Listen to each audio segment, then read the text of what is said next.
Excuse me. Y'all should not mind. If y'all would Y'all mind talking into the box whenever you talk, talk, so we can get this talking on Facebook.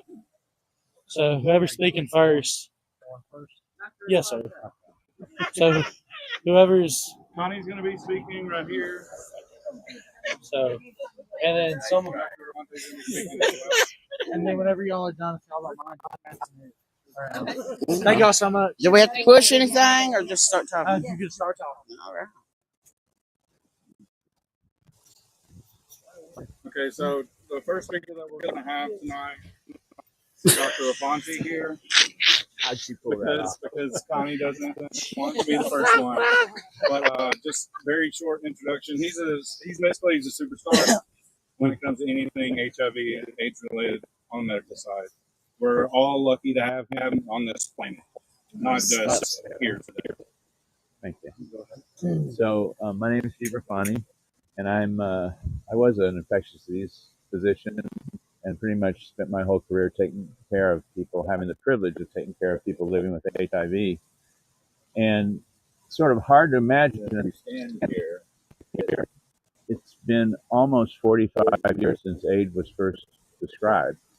So back in 1981, a couple reports were published that described young men who came in to the hospitals with very unusual infections and required special medications in Southern California. And some men in the New York area that developed a very unusual cancer that we never saw except in elderly men in parts of the Mediterranean and Eastern Europe. And these two groups of men were the first well-defined cases of AIDS. And at that time, I don't think any of us would have known how devastating this pandemic was. This pandemic completely tore up families. It ruined communities. It did everything from education and military and just every important fiber of society was affected by this. And now here we are all these years later, and since that first reporting of AIDS, there have been 45 million deaths globally, HIV. And that includes 750,000 Americans, which is more than we've ever lost in any war, I believe.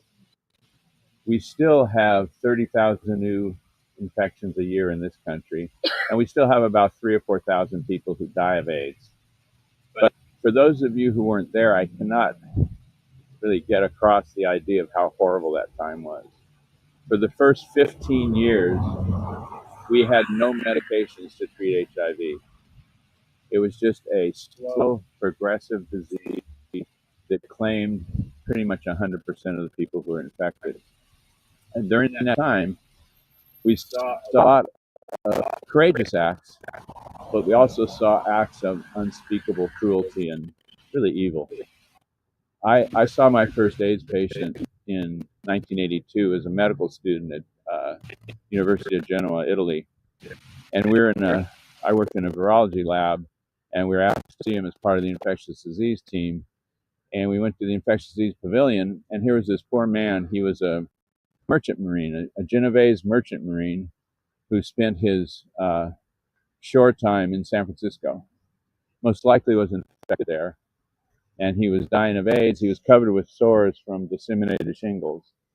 And I think as we watched that, we could not have imagined that he was sort of the first of thousands and millions of people that we'd see. And it was a really difficult time.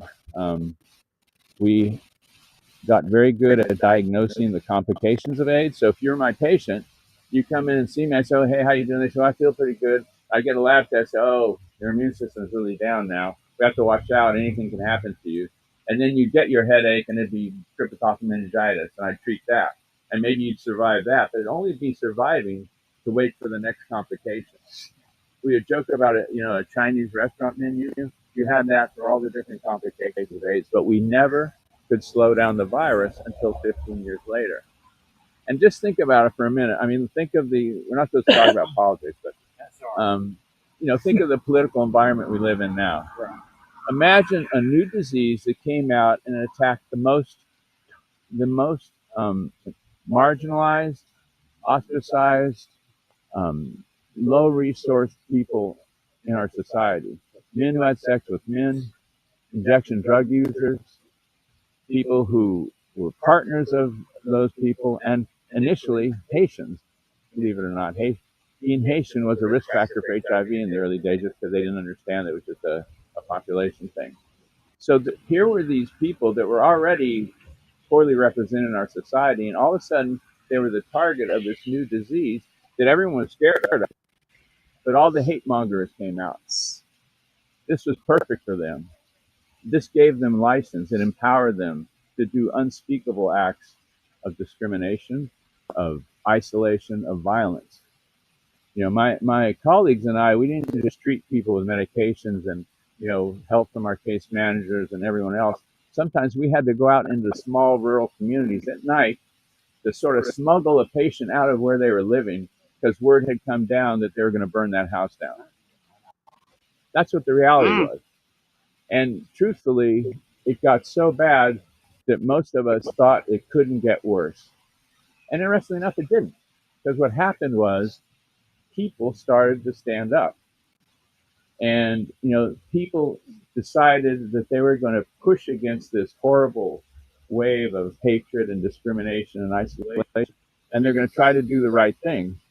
And the way they did it mattered hugely because it changed everything. You know, people like Ryan White. We've heard about Ryan White today, right? He was just a kid. And do you know why he was appointed on the AIDS Commission for the president?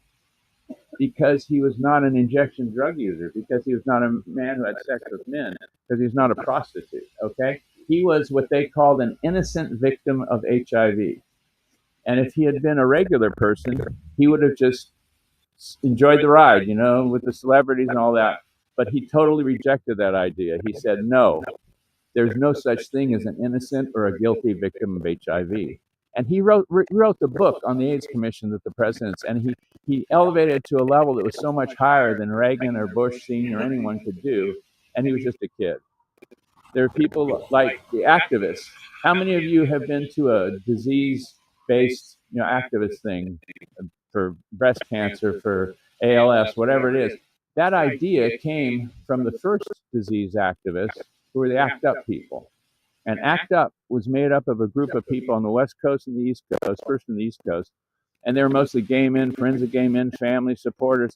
But they said, we're not going to let pharmaceutical companies and the government and the medical establishment ignore our people anymore.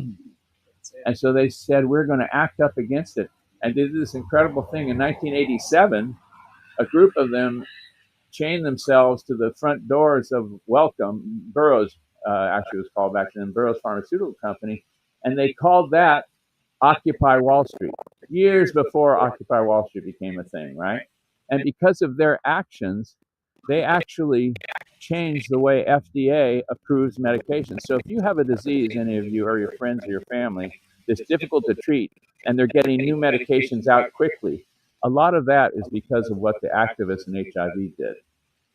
Other people who stood up, we have a minister in Nashville called Reverend Edwin Sanders, and he is a minister at the Metropolitan Interdenominational Church. It's a black church, and very early on in the epidemic, most faith communities rejected HIV. There was homophobia, there was fear of the disease. No one wanted to be seen helping HIV. I even had a patient, his name is Philip, a wonderful man, died years ago. I still have his daylilies that he gave me.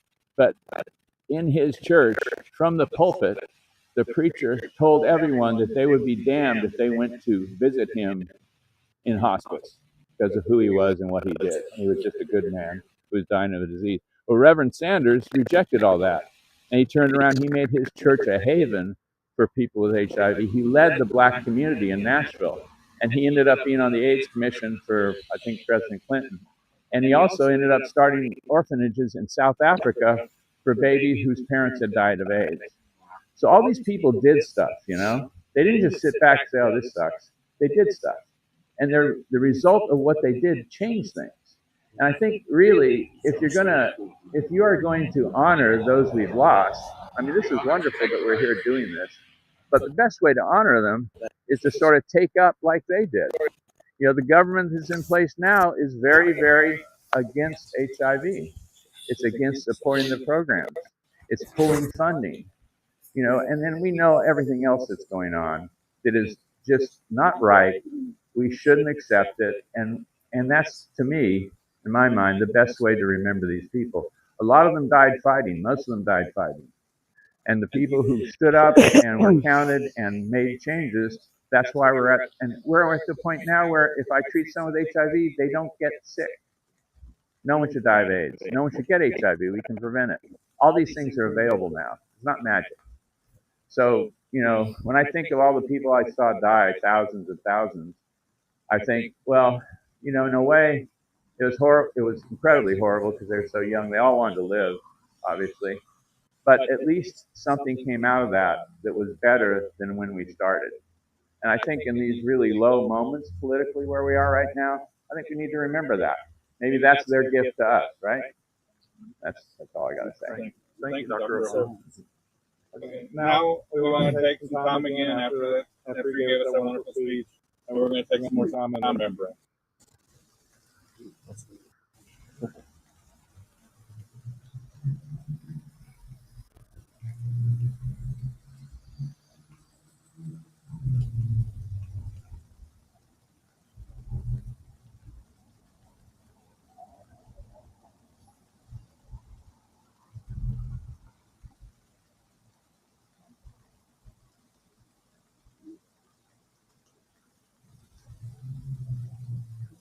All right, Connie Garrett, you're up next. All right. I am Connie Garrett. I am the Upper Cumberland Client Service Manager for Choice Health Network in the Upper Cumberland.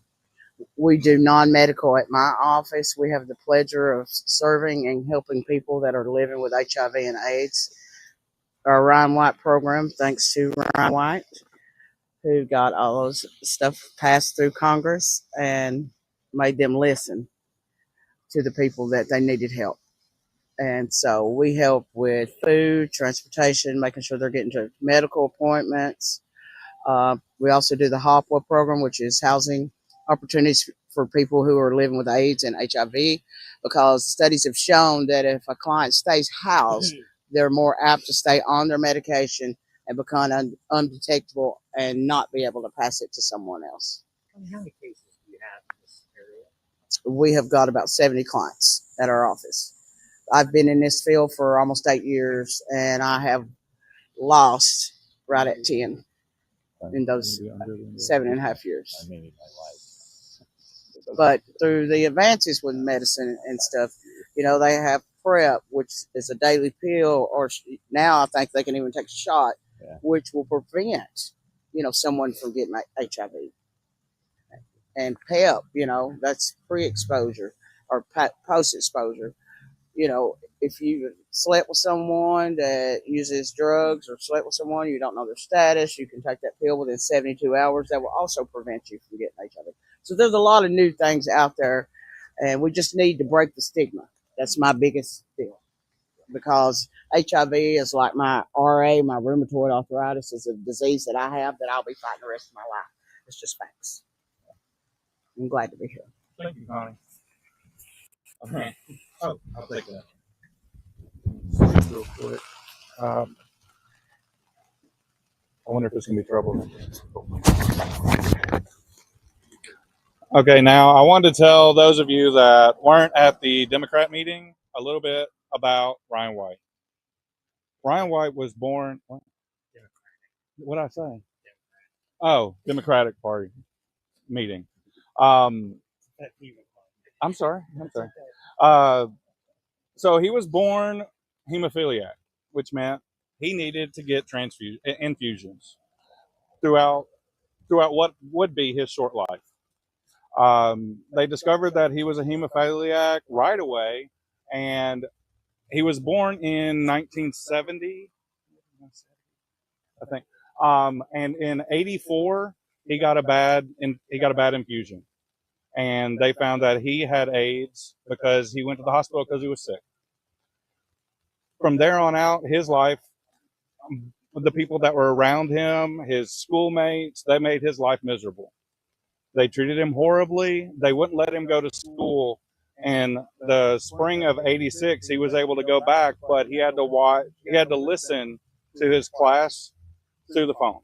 He wasn't able to even go in there because they were so afraid that he was going to get everyone sick. They didn't know then that it's not airborne. You're not going to get it just by being in the general vicinity. Okay. And we knew long before. Okay.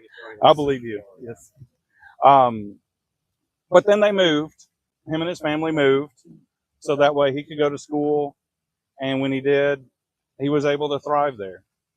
And he went on to become the poster boy across the country. And unfortunately, we lost him in 19. I think it was 88. And that's where we're at now. We lost a wonderful person. But because of him, a lot of good things have happened. Like we do have Tom. I'm sorry, I forgot. Dave. But it's people like you guys that help, that really make it, a little bit of light in the dark. Go ahead. You know, a lot of our clients that come to us, they also come in.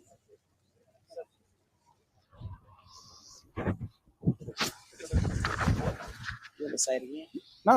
Oh. But and through our office, we have telehealth for mental health and substance abuse.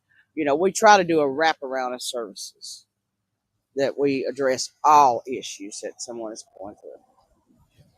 And again, the reason those services exist and are needed is because the doctors are far away. The medication costs a fortune. And the stigma associated with HIV. And that's a lot of scary what's going on right now. Yeah. You know, the rollback on Medicare and stuff like that. That is how. And the fact that Memphis is the second fastest growing city with new infections. So in our own backyard. Yes.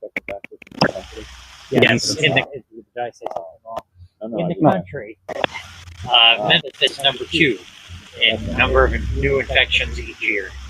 So there's a stay in Memphis. All right. One other thing is that today, being December 1st, was also Matthew Shepard's birthday. Matthew Shepard is forever tied to World AIDS Day, not just because it's December 1st and World AIDS Day. I did speak a little bit about this at the Democratic Party meeting earlier tonight. I won't go through everything with it, but he was targeted. Matthew Shepard was, very simply. 2 men, 2 monsters. We can change it to that. 2 monsters. They assaulted him, beat him, eventually killed him. He was outside in the Wyoming cold weather for 18 hours. We're out here in this, and we're already not having a great time. So, I mean, it's just, you think about it, it was brutal, what they did to him. And luckily, both of the men got 2 life sentences. One of them life sentence without parole, but yeah. But years after Matthew Shepard was murdered, there was a website that you could go on, and it was done by a very conservative preacher in Texas, and it had a little picture of Matthew Shepard screaming, and it said, "How many days has Matthew been in hell?" I think that was the Westboro Baptist Church. It was their first, really. They protested Matthew Shepard and Brian White's funerals. Yeah. Oh, yeah. And they've done a lot of things. I think he's dead now. Reverend Phelps.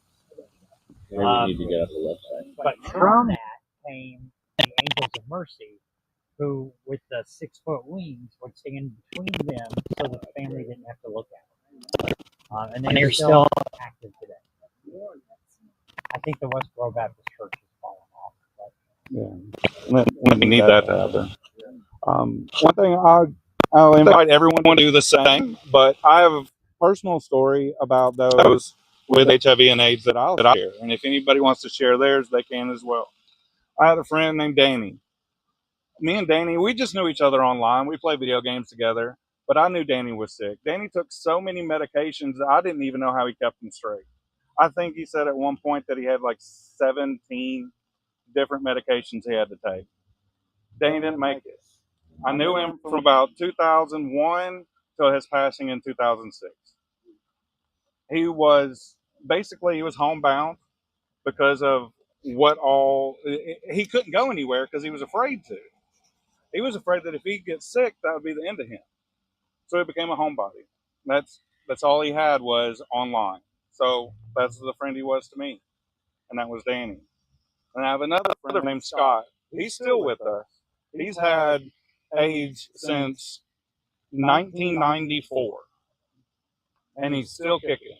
But again, doesn't want to go outside a whole lot, especially whenever we had the height of the pandemic. It's not gone, but he's still with us. He is one of my very dearest friends because he is the sweetest man you'll ever meet. And I'm so happy that HIV cannot be transmitted through a hug because I wouldn't have Scott hugs. Is there anybody else that would like to speak? If not, it's okay. I'm just going to say that my uncle is an AIDS researcher in Salt Lake City, Utah, retired. My aunt was an IV drug user and contracted AIDS. She was treated at a time when they only had AZT, and they just kept upping and upping and upping the dose until she vomited one night and choked on it. But she died in 1992.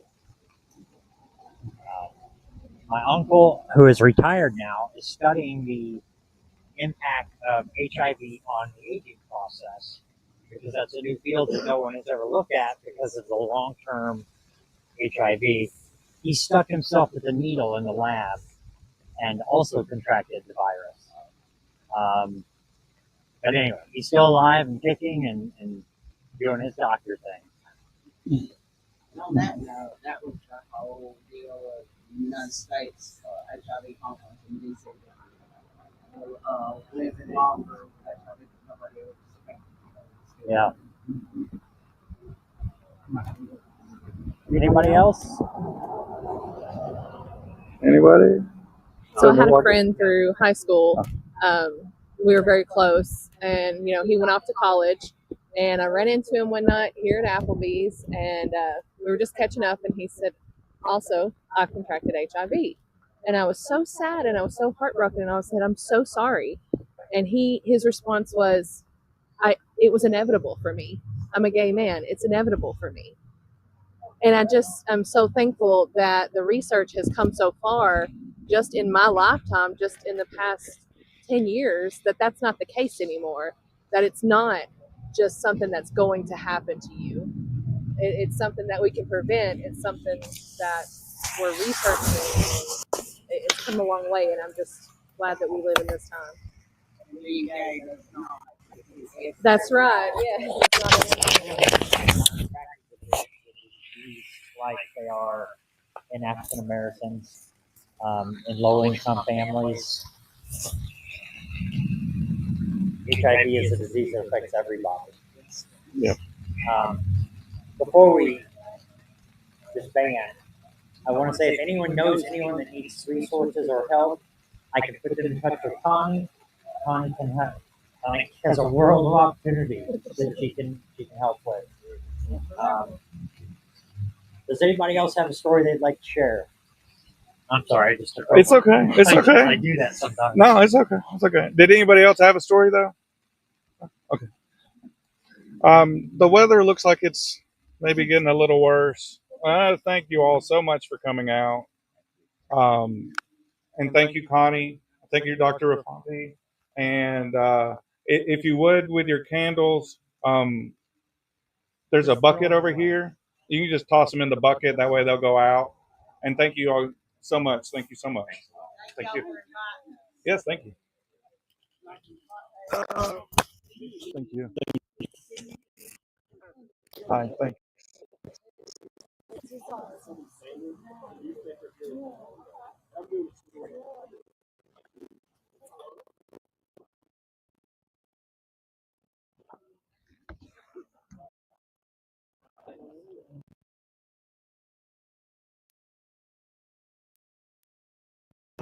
Okay. Because that's like,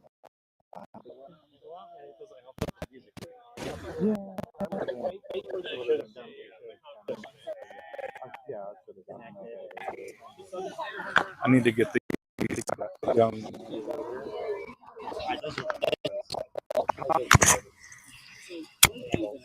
No.